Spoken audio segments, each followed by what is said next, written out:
요한복음 14장 1절.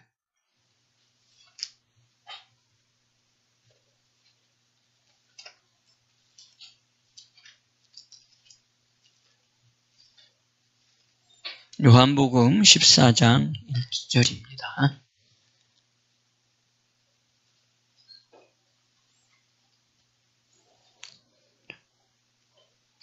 자, 찾았어요?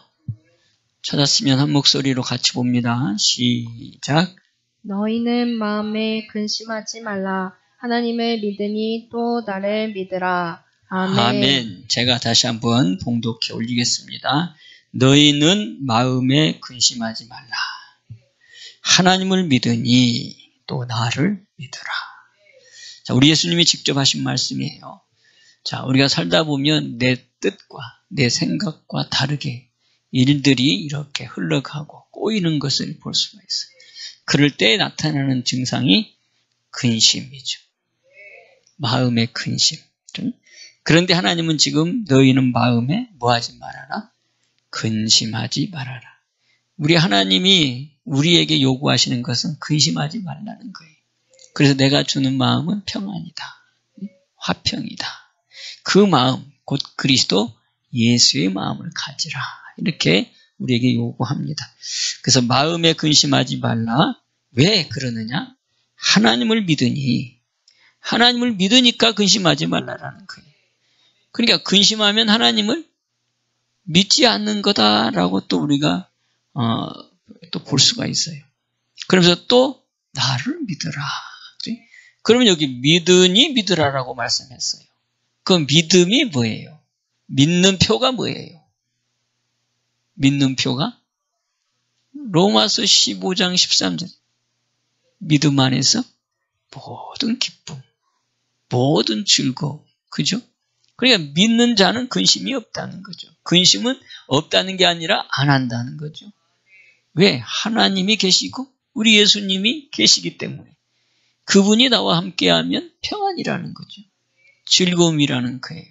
근데 우리가 이 사실을 놓치고 살아가니까, 또 우리가 이 육체의 삶을 살아가니까, 또 우리의 그 온갖 주의가 무서운 파도처럼 밀려오는 그런 상황이니까 우리가 거기에 잣집 놓쳐서 그냥 말씀을 놓쳐서 예수님이 계시는데도 불구하고 그 제자들이 그 몰려오는 그 파도, 그 물결 소리에 무서워가지고 벌벌벌 떠는 것처럼 우리도 바로 그럴 때가 많다 이 말이에요.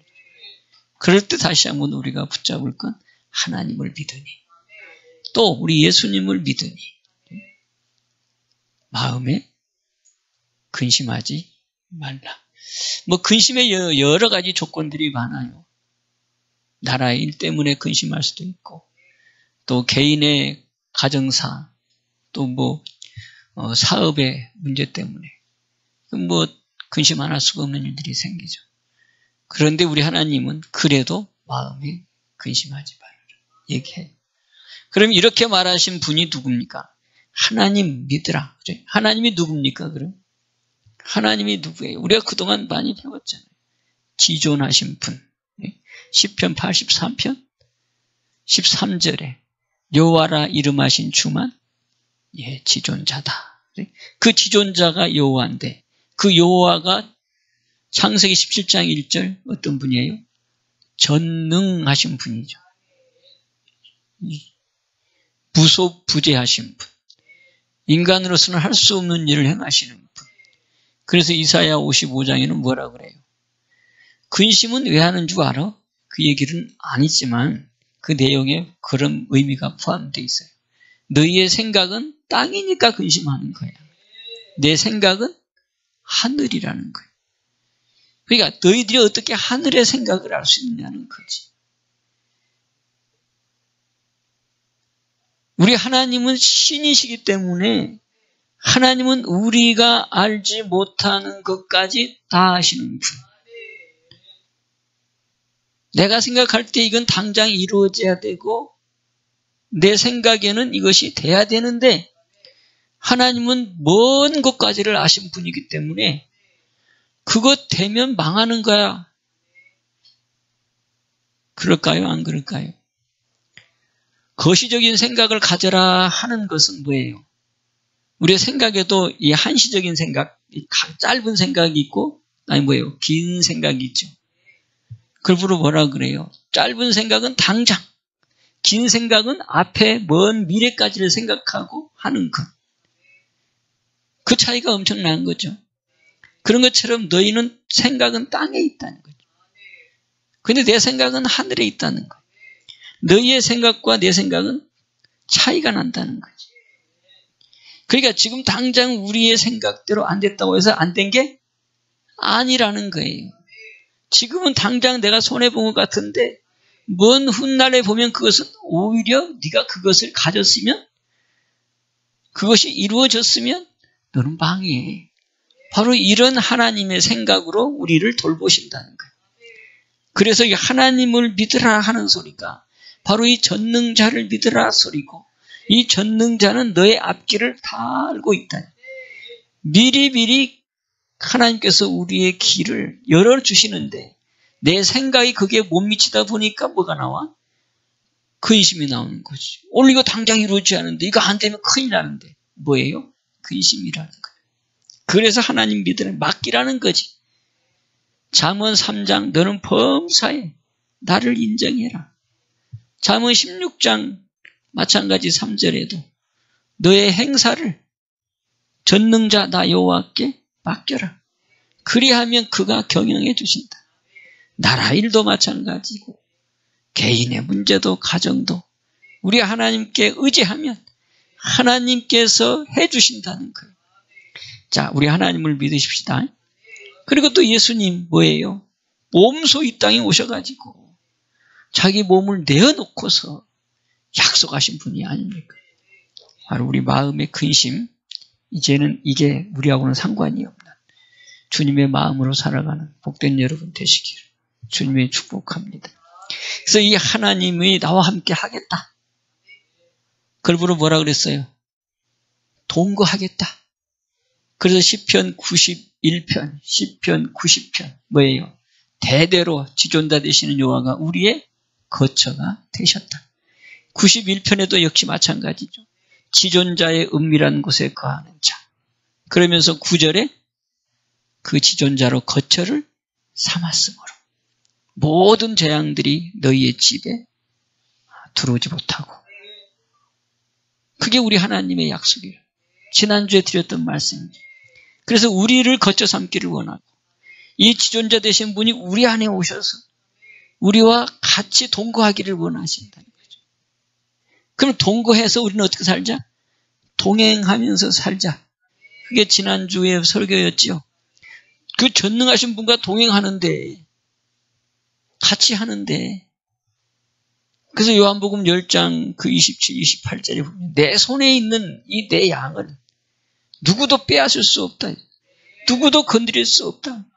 시편 91편에도 지존자의 그늘 아래 거하는데 그 재앙이, 그 전염병이, 그 어떤 천재지변도 너를 건드리지 못한다. 천인이 넘어지고 만인이 엎드려 쓰러질지라도 너는 그를 보기는 하지만 그러나 그건 너를 주장하지 못한다. 시편 91편의 쭉 내용이죠. 그래서 우리가 거처 삼아야 된다. 구약에서는 이 거처가 온전히 이루어질 수가 없어요. 그걸 이루기 위해서 예수님이 오셨어요. 몰라, 구약에는 이스라엘 백성들, 히브리인들은 거처가 될 수 있을지 모르지만 우리하고는 전혀 상관이 없는 말씀이었단 말이지. 맞습니까? 그런데 그것을 우리까지 이루어주게 하기 위해서, 온 인류에게 길을 열어주시기 위해서, 거처 삼는 복을 만들어주기 위해서 하나님이 그 위대한 계획을 펴셨고 이루셨는데 그게 바로 뭐예요? 예수 그리스도를 이 땅에 보내주신 거예요. 그래서 그분을 십자가에 죽이신 이유가 바로, 못 박으신 이유가 바로 그 피로 말미암아, 그 살로 말미암아 우리를 불러주시고, 그러면서 우리를 거처 삼게 해주시고, 성전 삼게 해주시고, 하나님이 집이 되게 하시고, 저 높으신 지존자가 내 안에 들어오셔서 나와 거처 되게 하시고, 형제가 동거하여 연합하여 동거함이 어찌 그리 선하고 아름다운고. 시편 133편 1절이죠. 그 형제가 누굽니까? 히브리서 가면 예수님이 우리 형제를 거룩하게 하시는 분과 거룩함을 받는 자가 형제다. 그러니까 우리가 예수님과 형제관계가 이루어지는 이 놀라운 축복의 자리에 우리를 불러주셨고 우리를 거처 삼아주시고 우리와 동거하게 하시고 그 복을 우리는 이제 받았다 이 말이죠. 받았으니 이걸 누려야지. 주님과 동거해야지. 그럼 그 사람은 마음에 근심이 없어야지. 그렇다고 안 나올 수 없잖아. 우리가 육체를 살고 있겠습니까? 그래서 도와주시려고 누구 보내주셨다? 성령님을 보내주셨다. 그래서 우리가 날마다 성령 앞에 고백하고 또 나의 연약함을 도와달라고 기도할 때 성령이 그 어려운 것들을 이겨내게 하고 마음을 지키게 하고 그러면서 더 단단하게 거룩함으로 우리를 이끌으셔서 우리도 주님처럼 완전한 자를 이끄는 골로새서 1장 27, 28절 그리스도로 우리를 완전케 해주신 되잖아요.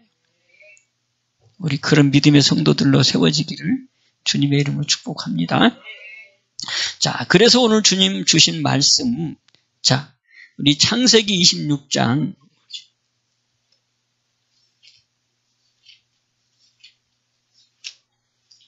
우리 하나님은 우리 한국 교회를 굉장히 사랑하십니다. 또 이 나라를 우리 하나님은 너무너무 사랑하십니다. 우리 하나님은 지금 지존하고 계시기 때문에 우리가 행하는 모든 것, 또 이 나라에서 이루어지는 모든 것 다 보고 계시고 감찰하고 계시고 그래서 더 복된 길로 이끌어 주시기 위해서 지금 하나님은 보고 계시고 있다는 거예요. 우리들의 모습을 보고. 그래서 우리들을 통해서 이 나라가 복받고 또 더 나아가서 인류가 사는 역사가 이루는 우리나라가 그런 나라가 되기를 하나님은 원하시고 또 그 일의 중심 가운데 우리 한국교회 또 거기에 우리 산돌교회 세우시기를 원하신다. 아멘. 자, 창세기 26장 4절 아마 수요일 저녁 기도 예배 때 잠깐 말씀을 드렸어요. 창세기 26장 4절. 자, 이게 지금 창세기 26장 4절을 자, 다 찾았나요? 자, 찾았으면 우리 한 목소리로 한번 봅시다. 자, 4절 시작. 네 자손을 하늘의 별과 같이 번성케 하며 이 모든 땅을 네 자손에게 주리니 네 자손을 인하여 천하 만민이 복을 받으리라. 아멘. 한 번 더 봅니다. 시작.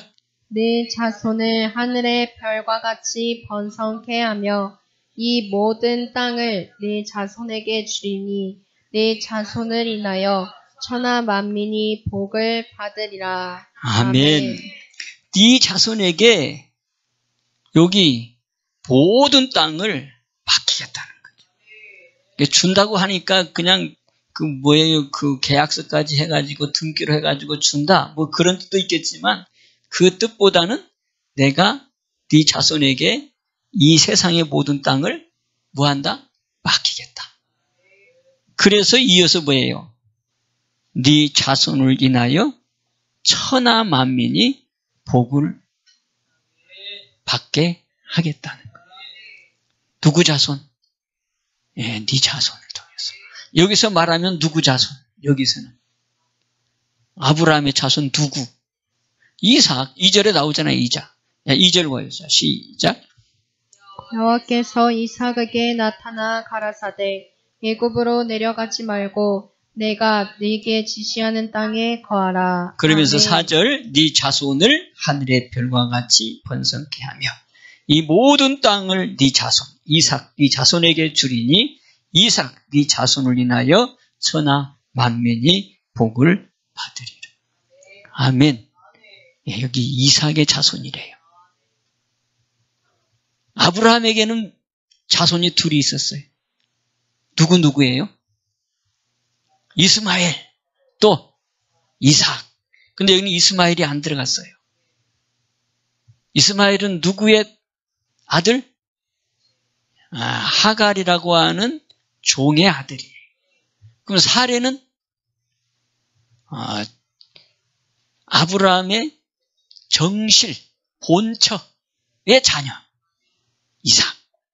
이게 굉장히 우리나라에도 여기 족보에도 이걸 중요시 여기는데, 뭐 이것 때문에 기록된 소설, 한문 소설이, 그 유명한 소설이 무슨 소설?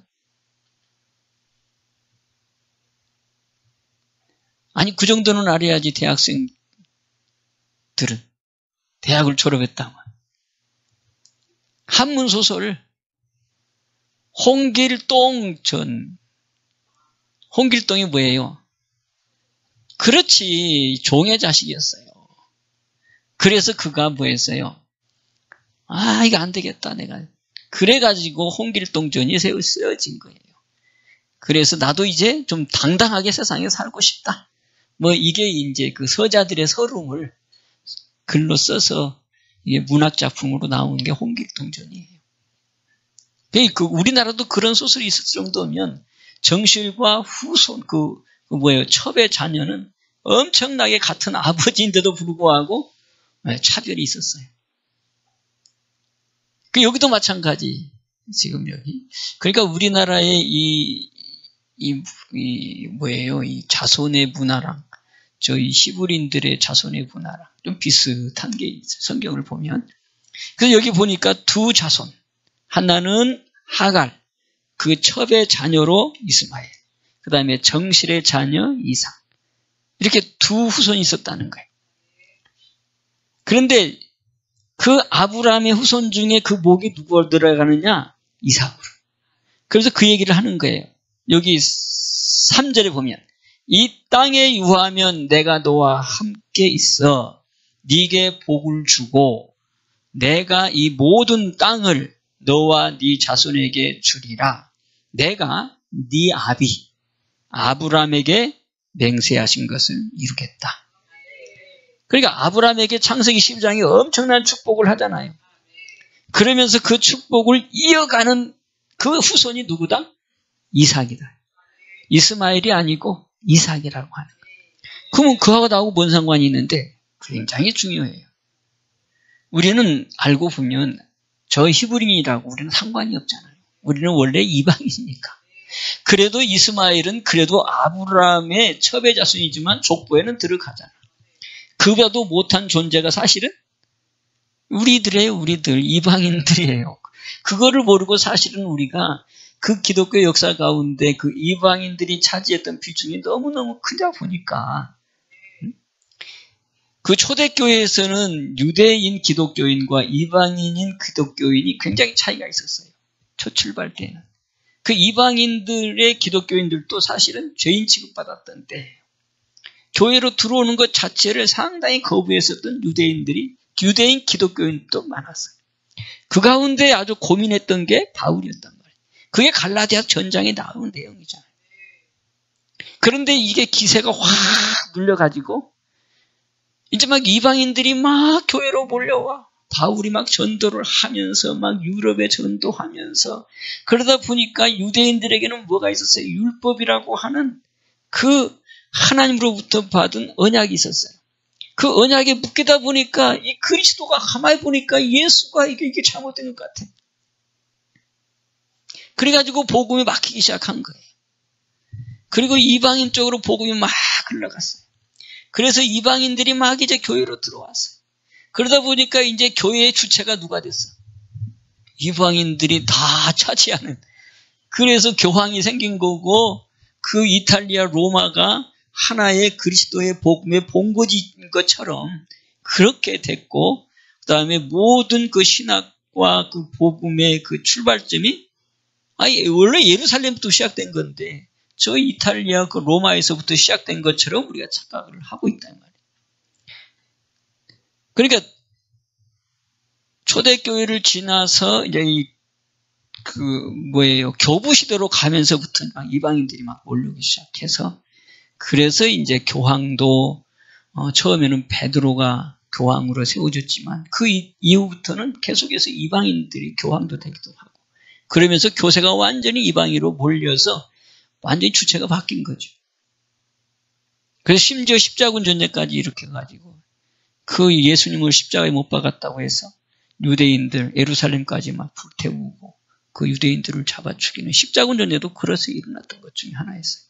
그러니까 완전히 우리가 그 말씀을 모르고 은혜를 모르면 그런 오류를 범할 수가 있죠.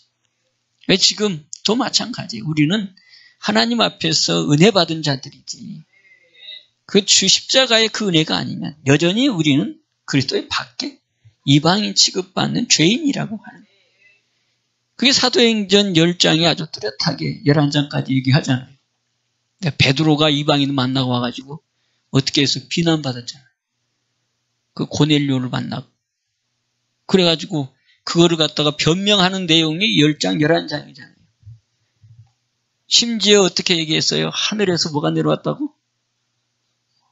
하늘에서 보자기가 내려오는데 내 귀에 붙긴 보자기가 내려오는데 그 보자기에 히브리인들에게 먹지 말라고 하는 그 벌레 뭐 이상한 뭡니까 하여튼 그런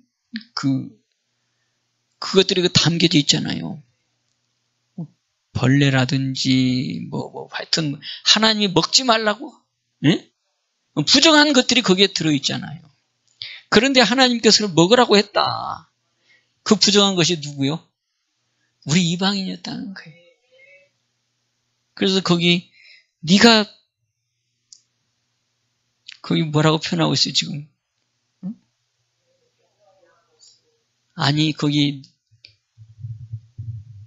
11장에 보면은 우리를 뭐라고 지칭하잖아요. 만난 이방인들을 죄인 된 이방인들을 네가 만났다 그렇잖아요. 그러니까 우리 이방인들은 원래 죄인 취급받았던 사람들. 그래서 그 하나님도 우리를 보자기 안에다가 먹지 말 부정한 그 짐승 취급을 하고 있는 것을 볼 수가 있어요. 그게 원래 우리들의 모습이었어요. 그런데 하나님이 그것을 먹게 했다. 그래서 하나님이 깨끗하게 해서 하나님이 깨끗하게 했기 때문에 내가 그거 먹고 그들을 만났다. 그 내용이 거기에 나와 있잖아요. 그만큼 우리가 그렇게 그런 사람들이었는데도 불구하고 그 하나님의 그 놀라운 사랑이 오늘 이 자리에 우리가 있게 만들었어요. 그러니 그 은혜를 우리는 절대 잊어버리면 안 되는 거예요. 그 자체가 복이기 때문에. 믿죠? 자, 그럼 이제 이삭에 대해 하다가 엉뚱한 데 흘러갔는데 왜 이삭이냐 이거.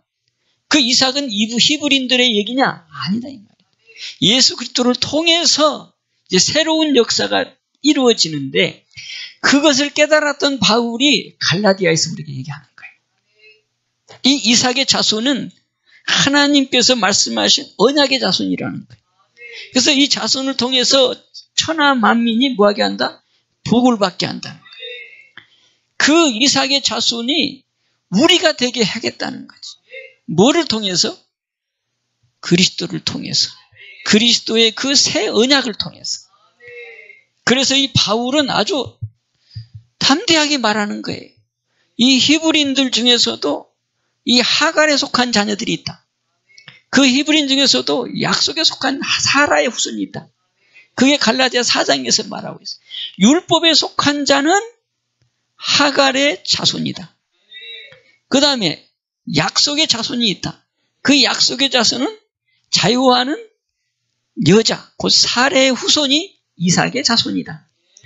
그러면서 저 이스마엘 자손을 누구 취급했느냐? 유대인 취급을 하고 유대인을 이스마엘 자손으로 취급하고 있는 것을 볼 수 있어요. 근데 나는 그게 어떻게 그렇게 가능하나? 어떻게 이게 비유라고 얘기를 하는데 바울이 하나님께 깨달았으니까 그렇게 했겠죠. 자, 갈라디아서 한번 보세요. 자, 이제 이삭이에요. 이삭의 자손이 돼야지만이 뭐가 된다? 내 후손이 복을 받는다. 내가 이삭의 자손이 되면 내 자손을 통해서 온 인류도 복을 받고 이 나라도 복을 받고 우리를 원수같이 여긴 사람도 복을 받는 복의 근원이 되어진다. 이삭의 자손을 통해서만이. 자, 그럼 이삭의 자손은 어떻게 되느냐? 그게 갈라디아에서 기록하고 있어요. 자, 4장 봅시다.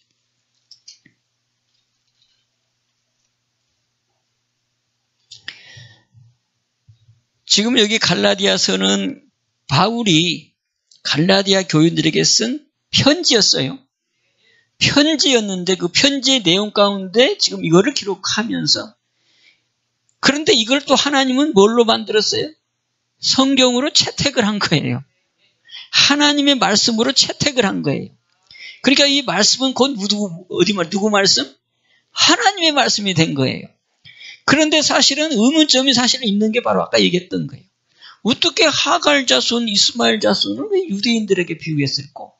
왜 그들을 율법에다가 비유했지? 뭐 이런 의문점은 있어요. 그런데 이거는 분명히 하나님이 인정을 한 거니까 우리는 그대로 받아들이면 돼. 아멘. 그만큼 율법의 폐해, 율법이 우리하고는 전혀 멀리 있는 것인 것을 가르쳐 주는 거예요. 율법에 묶여 있는 것은 육체의 삶을 살아가는 거다. 그 얘기예요.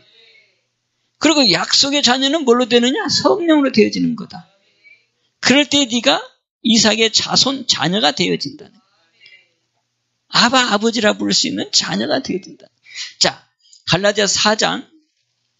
여러분들 집에 가서 시간 나면 21절부터 4장 전체를 읽으면서 4장 전체를 읽으면서 특별히 21절부터 31절까지를 한번 쭉 읽어보세요. 그러면 하나님께서 또 깨달음을 줄 줄로 믿습니다. 자, 그러면서 28절 봅니다. 자, 28절. 자, 28절이에요. 자, 시작. 형제들아, 너희는 이삭과 같이 약속의 자녀라. 아멘. 아멘. 자, 그러면서 29절. 자, 시작. 그러나 그때의 육체를 따라난 자가 성령을 따라난 자를 핍박한 것 같이 이제도 그러하도다. 아멘. 자, 여기 보면 28절. 너희는 이삭과 같이 약속의 자녀다. 이렇게 말을 하고 있어요. 자, 그러면서 이제 23절, 24절을 한번 봅시다. 자, 같이 봅니다. 시작. 계집종에게서는 육체를 따라 났고 자유하는 여자에게서는 약속으로 말미암았느니라. 이것은 비유니 이 여자들은 두 언약이라. 하나는 신의 산으로부터 종을 낳은 자니 곧 하가라. 자, 아멘. 자, 그러면서 20절. 자, 시작. 내가 26절 시작. 오직 위에 있는 예루살렘은 자유자니 곧 우리 어머니라. 아멘. 28절 시작. 형제들아, 너희는 이삭과 같이 약속의 자녀라. 아멘. 아멘. 자, 그러면서 20절, 21절 같이 봅니다. 시작. 내가 이제라도 너희와 함께 있어 내 음성을 변하려 함은 너희를 대하여 의심이 있음이라. 자, 21절. 내게 말하라. 율법 아래 있고자 하는 자들아, 율법을 듣지 못하였느냐. 22절.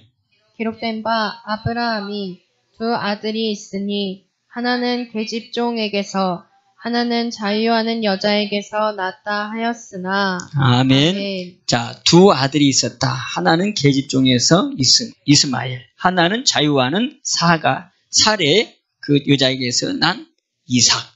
이삭이란 말도 없고 이스마엘은 없지만 하여튼 계집종의 두 아들을 얘기하니까, 아브라함의 두 아들을 얘기하니까 그 두 아들은 이스마엘, 이삭이다 그 말인데, 그 두 아들 중에 이스마엘은 뭐예요? 계집종에서 낳고, 그 다음에 이삭은 자유하는 여자에게서 낳았다. 그래서 23절 계집종에게서는 육체를 따라 낳고, 그러면서 또 자유하는 여자 곧 사레에게서는 약속으로 말미암았다.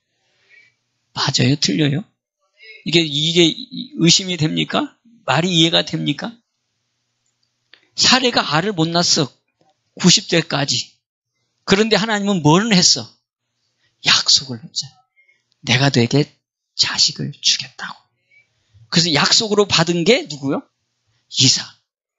근데 그걸 못 참아가지고 계집종 하가를 줬어. 그게 뭐예요? 육체의 욕심이었지. 그래서 난 자식이 이스마엘. 그래서 이스마엘을 육체의 자녀라고 지금 말하는 거예요. 육체를 따라 난 자녀가 바로 계집종이고, 그 다음에 약속으로 말미암아서 난 자녀가 누구다? 사례를 통해서 난 이삭이다. 여러분 지금 이해가 됩니까? 안 됩니까? 복잡합니까? 지금 이삭에 대해서 얘기하려고 하는 거예요. 자, 그래서 지금 우리에게 말씀하는 것은 그리스도를 통해서 너희도 뭐가 된다? 약속의 자녀가 되어진다. 할렐루야. 자, 23장 29절을 한번. 자, 29절, 3장 29절. 자, 다 같이 봅니다. 시작. 곧 아브라함의 자손이요 약속대로 유업을 이을 자니라. 아멘. 자, 연결시키니까 이해가 됩니까? 그리스도께 속한 자면 아브라함의 자손이 되어지고, 그 다음에 약속의 자녀가 되어지고, 약속대로 유업을 이을 자가 되어진다. 그 얘기가 바로 아까 어디에 있어요? 23절이지. 계집 종에게는 육체를 따라 낳고 자유하는 여자에게서는 약속으로 말미암았다. 그러니까 이삭의 후손은 뭘로 되어지는 거다? 약속으로 되어지는 거다. 그래서 오늘 우리 이방인들에게도 약속으로 주신 분이 계시는데 그분이 누구다? 그리스도다. 그래서 이 3장 29절에 너희가 그리스도께 속한 자가 되어지면 아브라함의 후손이고 그 아브라함의 자손인 너희는 누구의 자녀? 이삭의 자녀가 되어지고, 그래서 약속대로 유업을 이을 자가 되어진다. 아멘. 그러니까 우리가 그리스도가 아니면, 예수님이 아니면 우리는 절대로 아브라함의 후손, 그것도 이삭의 약속의 자녀의 자리가 올라갈 수 없는 게 우리들의 모습이었어요. 그런데 예수님이 이 땅에 오셔서 그리스도가 되어 주시고 그 그리스도로 말미암아서 우리가 이삭의 후손이 되어지는 축복으로 되어진다. 그러니까 그건 약속으로 되어진다는 거예요. 자, 그러면서 또 여기 보면 그 아들이 율법 아래 있으면 종이라는 거예요. 그게 4장 1절 2절이에요. 내가 또 말하노니 율법을 이을 자가 모든 것의 주인이나 29절을 이어서 하는 거예요. 어렸을 동안에는 종과 다름이 없어서 그 아버지의 정한 때까지, 그 아버지가 약속의 유업을 줄 때까지는, 정한 때까지는 후견인 아래, 청지기 아래 있다. 그러니까 이 얘기는 뭐예요? 너희가 율법 아래 있어서 어렸을 동안은 율법 아래 두어서 그 다음에 장성한 자까지 되게 하는데 그 장성한 자는 어디까지냐? 바로 6절. 자, 4장 6절 봐요. 자, 시작. 너희가 아들인 고로 하나님이 그 아들의 영을 우리 마음 가운데 보내사 아바 아버지라 부르게 하셨느니라. 7절. 그러므로 네가 이후로는 종이 아니요 아들이니 아들이면 하나님으로 말미암아 유업을 이을 자니라. 아멘. 자, 아들이 나오죠 여기. 근데 어떻게 해서 아들 된다고? 6절. 아들의 영, 성령을 보내주셔서 그 성령을 통해서 이제 우리가 아들이 되어지면 아브라함의 후손 이삭의 자손이 되어지고, 그러면서 아들의 유업을 이제는 받는 자가 되어진다는 거예요. 그래서 4장 28절. 형제들아 너희는 이삭과 같은 약속의 자녀다. 할렐루야. 자, 그러면서 29절. 그러나 그때의 육체를 따라 난 자가 뭐예요 또? 성령을 따라 난 자를 핍박했다. 그러니까 약속의 자녀는 뭘로 이루어진다? 29절에도 말씀하잖아요. 성령을 따라 난 자가 약속의 자녀다. 아멘. 그냥 성령이 아니면 예수가 우리의 주가 안 되고, 성령으로 말미암아서 예수가 우리의 주가 되어지면 그 예수는 나의 뭐가 돼요? 그리스도가 되어지고, 그 그리스도가 되어지면 바로 5장 1절이 되어지는 거예요. 자, 5장 1절. 자, 시작. 그리스도께서 우리로 자유케 하시고 자유를 주셨으니 그러므로 굳세게 서서 다시는 종의 멍에를 매지 말라. 아멘. 자, 그러면서 여기 자유는 누가 주느냐? 바로 그리스도가 준다. 근데 이전에는 자, 31절, 4장 31절. 자, 시작. 그런즉 형제들아 우리는 계집종의 자녀가 아니요 자유하는 여자의 자녀니라. 아멘. 우리는 자유하는 여자의 자녀. 그래서 이삭의 자녀. 이삭의 후손. 그래서 우리는 그리스도로 말미암아서 자유하는 여자의 자손이 되어졌는데 그게 뭘로 되느냐? 그리스도. 그래서 그리스도께서 우리로 자유케 하려고 자유를 주셨다. 아멘. 그런데 이게 그리스도가 우리에게 자유를 주는 이 자유는 뭐가 없이는 안 된다? 성령이 없이는 안 된다. 성령이 없이. 그러니까 이 그리스도가 바로 우리에게 뭐가 이루어지는 게 아니에요. 성령을 통해서 예수가 나의 주가 되어지면 그 예수는 이론으로 알았던 예수가 아니라 실제적으로 내 안에 고백되어지는 그리스도가 된다. 아멘입니까? 여기까지 이해가 됩니까? 그래서 성령이 와야지 내가 진정 뭐가 돼? 자유가 이루어지는 거예요. 아들로서의 자유가 이루어지는 거예요. 그래서 고린도 후서 3장 17절 뭐라고 얘기합니까? 자, 그럼 고린도 3장 17절 한번 봅시다. 그래서 여러분 성령으로 살자 이렇게 얘기하는 거예요. 자, 고린도후서 3장 17절.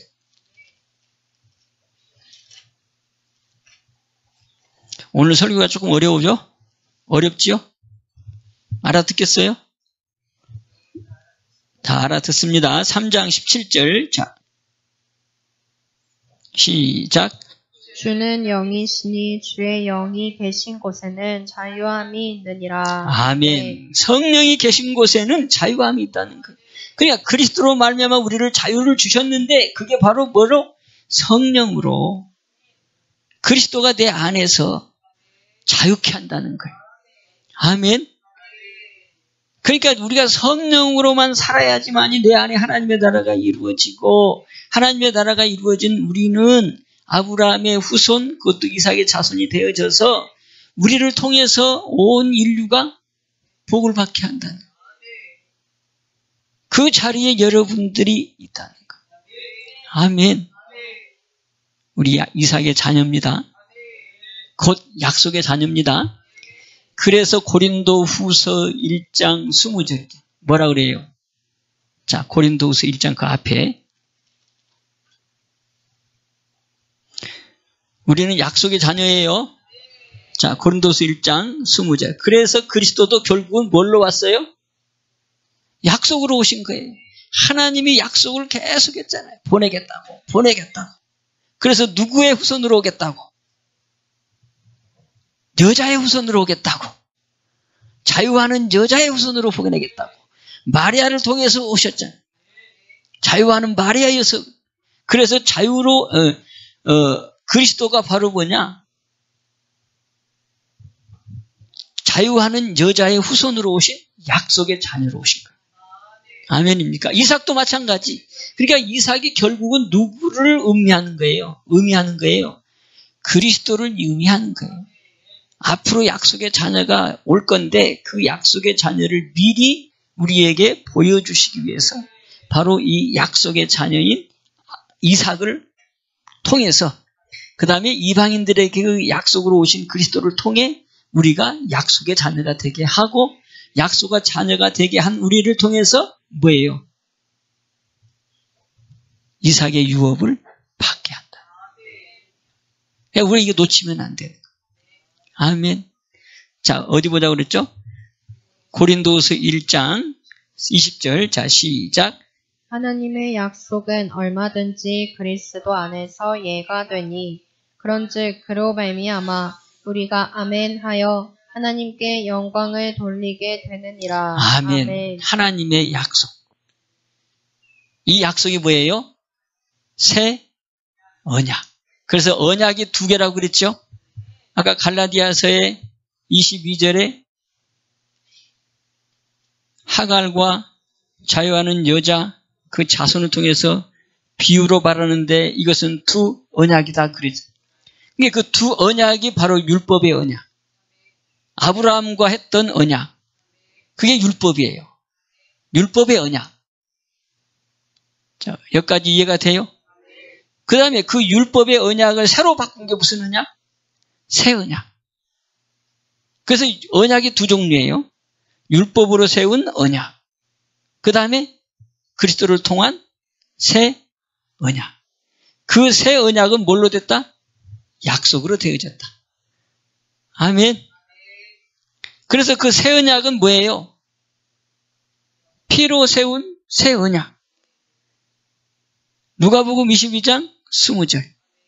그 새 언약이 요한복음 6장 57, 55절, 56절에 보면 뭐예요? 내 살을 먹고 내 피를 마시면 내가 네 안에, 너는 내 안에. 그래서 뭐가 되어져요? 하나가 되어져. 한마디로 말하면 거처가 되어지고 주님과 내가 동거가 이루어지는 바로 이게 새 언약이요 약속의 자녀예요. 아멘. 그러니까 지금까지 주님이 주신 말씀 쭉 설교가 오늘 여기 결론으로 이루어진 걸 보면 약속의 자녀는 이삭의 후손이 되어지는데 그 이삭의 후손이 되어지는 그 후손은 새 언약으로 되어지고 그 새 언약은 주님과 내가 동거가 이루어지는 주님은 내 안에 나는 주님 안에 들어가는 새 언약이 바로 뭐다? 약속이다.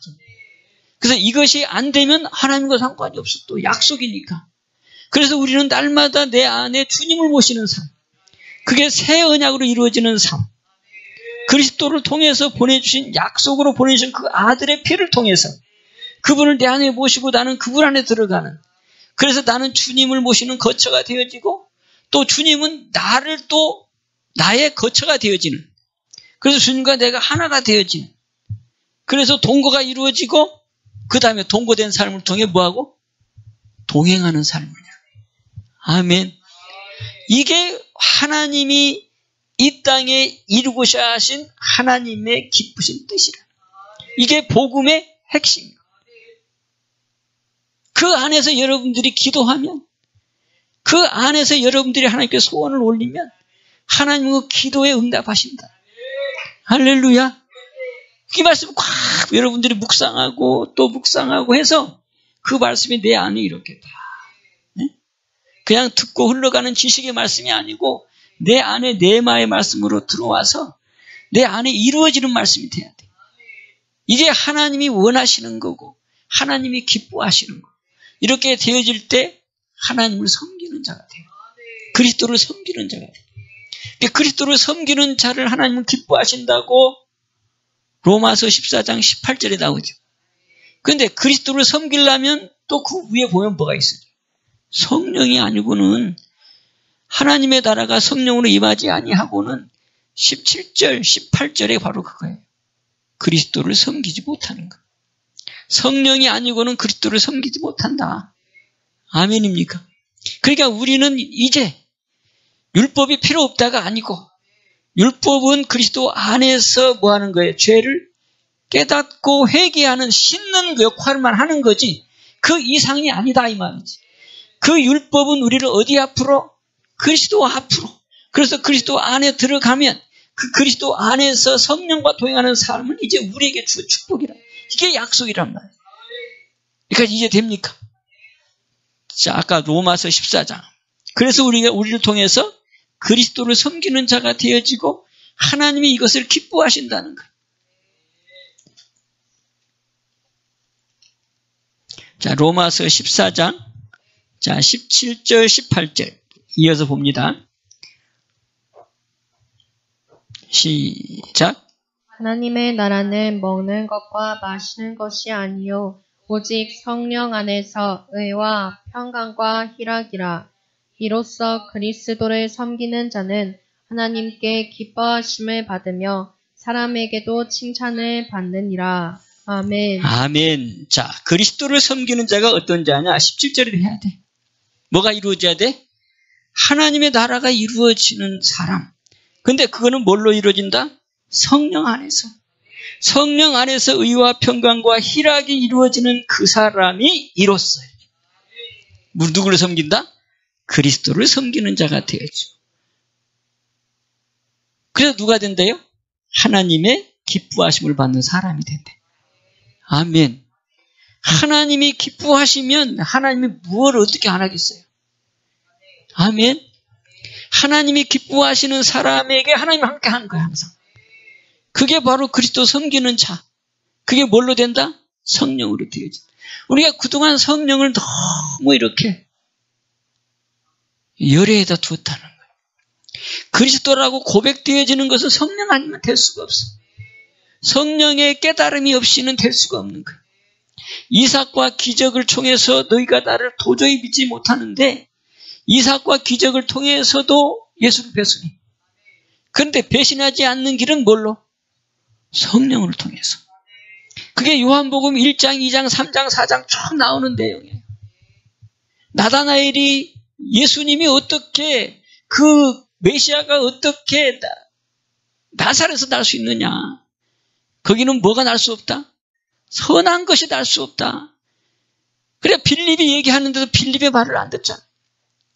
예수 내가 그리스도 만났어. 그러니까 아니 어떻게 거기에서 날 수가 있느냐. 그리스도는 거기서 날 수가 없다. 그 얘기를 하는 거예요. 그런데 그가 예수님을 고백하잖아요. 당신은 이스라엘의 왕이요 하나님의 아들입니다라고 고백을 하잖아요. 근데 그때 어떻게 고백되죠? 누구를 만나서? 예수님을 만나서 그 예수님이 그 속에 있는 것을 다 그러잖아요. 내가 너 무화과 나무 아래 있을 때 내가 보았어. 그 나다나엘이 물어보잖아요. 예수님 당신이 나를 어떻게 합니까? 내가 너를 이미 다 알았어. 너는 나를 모르지만 나는 너를 알아. 네 속에는 보니까 뭐가 없다? 간사한 것이 없구나. 너 참 이스라엘이다. 뭘 건드렸어요? 예수님이 성령을 통해서 그 마음을 다 들춰내잖아요. 그래서 내가 너 무화과 안에 있을 때 보았어. 그러니까 그 말을 듣고 바로 거기에서 그냥 당신은 하나님의 아들이요 이스라엘의 왕이십니다 라고 그리스도로 고백을 하잖아요. 그것만 그랬나요? 베드로도 그랬어요. 베드로라는 이름을 받기 전에가 뭐였어요? 이름이 시몬 케바였잖아요. 그 안드레가 형을 데리고 왔어요. 안드레가 예수님을 만나고. 안드레도 마찬가지. 안드레도 요한을 통해서 소개를 받았어요. 저분이 뭐라 그랬어요? 세상 죄를 지우고 가는 어린 양이다. 그 얘기를 들은 안드레가 그 요한을 떠나서 예수님한테 쫓아가고 예수님 정말로 예수님이 그리스도시면 나 예수님과 함께 거하고 싶어요. 그래서 하루를 거해 10시간을 거하잖아요. 그래서 그가 거기에서 그리스도를 알게 되어지고 내가 그리스도를 만났다. 그래서 형한테 가가지고 형님 내가 그리스도를 만났습니다. 그래가지고 예수 앞에 데려오잖아요. 베드로를. 그러니까 베드로가 거기서 뭐라 그래요? 그 예수님이 보고 베드로를 너 시몬의 아들 베드로네. 너 이제부터는 너 이름을 개발하고 해라. 그러면서 그 속에 있는 것을 또 성령을 통해서 탁 주거든. 그러니까 거기에서 베드로도 예수님이 그리스도인 것을 거기에서 고백하는 것이거든요. 그것만 있습니까 또? 요한복음 4장에 가면 요한복음 3장도 마찬가지고 4장에 가면 이제 누가 나와요? 잘하는 수가성 여인. 수가성 여인이 그냥 내가 그리스도라고 해가지고 확 바뀐 게 아니에요. 성령을 통해서 그 마음을 확 도려내요. 그 속에 있는 숨겨진 것들을 다 끄집어내요. 그래서 그가 이 사마리아 돌아가서 뭐라고 얘기해요? 나의 행했던 모든 것을 아시는 분이 바로 그리스도가 아니냐. 그분 앞에 와봐라. 그게 바로 이 사마리아 사람들 전도를 하잖아요. 내 속에 내가 행했던 알지 못하는 것을 말하는 사람이 있다. 그가 그리스도가 아니냐. 그러면서 그 그리스도가 그 여자의 속에 있는 것을 다 끄집어내고 성령으로 치료하고 나니까 당신은 그리스도라고 고백을 하더라 말이에요. 그러니까 성령이 아니고는 예수가 그리스도라고 고백이 될 수가 없다는 거예요. 그게 사복음서잖아요. 예수가 왜 십자가에 못 박아 죽으셨어? 그리스도라고 하니까. 그만큼 예수가 그리스도로 고백되어지는 것은 어렵다는 거예요. 근데 우리는 너무 쉽잖아. 왜 쉬워요? 그동안 배웠어 그렇게. 이론으로 배웠어. 그냥 배우다 보니까 예수는 그리스도 이게 그냥 하나의 공식화돼 버렸어. 그러니까 이론은 다 알아. 지식으로는 다 알아. 근데 그게 진짜 아는 것은 아니다. 뭐를 통해서만 안다? 성령을 통해서만이 예수가 그리스도라고 고백되어지는 그 고백이 진짜 나의 신앙 고백이다 이 말. 아멘입니까? 그래서 사도행전 2장 36절에 보면 너희가 십자가에 못 박은 그 예수를 하나님은 뭐라 그랬어요? 예수를 뭐라고 했다고? 주라고 했고 그리스도라고 했다는 거예요. 너희가 십자가에 못 박은 예수를 하나님이 주라고 했고 그리스도라고 했다. 그게 주부터 나오고 그 다음에 그리스도가 나와요. 그러니까 예수가 주가 되려면 뭐가 아니면 안 된다? 성령이 아니면. 고린도전서 12장 3절에. 그러니까 예수가 성령으로 주님이 되어지면 예수는 나의 뭐가 된다? 죄사함을 얻게 하는 메시아가 되어진다.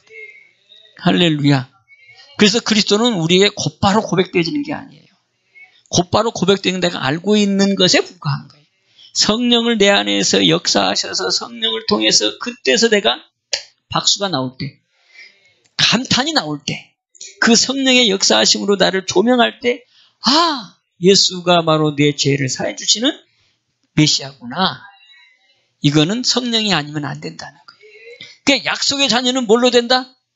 성령으로 되어진다. 약속의 자녀다. 그래서 우리는 뭘로 살자? 성령으로 살자. 그래서 날마다 예수가 나의 그리스도임으로 고백되어지고 그 약속의 자녀가 되어서 창세기 26장 4절을 이루는 귀한 우리 성도 여러분 되시기를 주님의 축복합니다. 기도합시다. 축복의 하나님 아버지의 크신 사랑과 은혜에 감사를 드립니다. 오늘 또 창세기 26장 4절의 말씀, 약속의 자녀로 오신 그 그리스도를 통해서 우리가 아브라함의 후손, 이삭의 후손이 되어지는 놀라운 축복을 주시니 감사합니다. 약속으로 오신 예수를 내 안에 그리스도로 온전히 보시게 하여 주옵소서. 온전히 그리스도께 속한 자가 되게 하옵소서. 성령이 아니고서는 우리가 예수를 주라고 고백할 수가 없사오니 성령을 통해서 예수가 나의 주가 되어지게 하옵시고 고백되어지게 하옵시고 그 주님이 나의 그리스도가 되게 하여 주셔서 그리스도로 말미암아 약속의 자녀, 온전한 자유의 삶을 살아가는 자녀가 다 되게 하여 주옵소서. 가장 복된 자리에 우리를 불러주심을 감사합니다. 이제는 내 혼자 사는 게 아니라 주님과 함께 사는, 주님과 동거하는 삶을 통해 아버지와 동행하는 삶을 이루게 도와주셔서 하늘의 백성의 아버지 하나님의 증인으로 세워지는 귀한 성도들 되게 하여 주옵소서. 예수님의 이름으로 감사하며 축복하며 기도하옵나이다.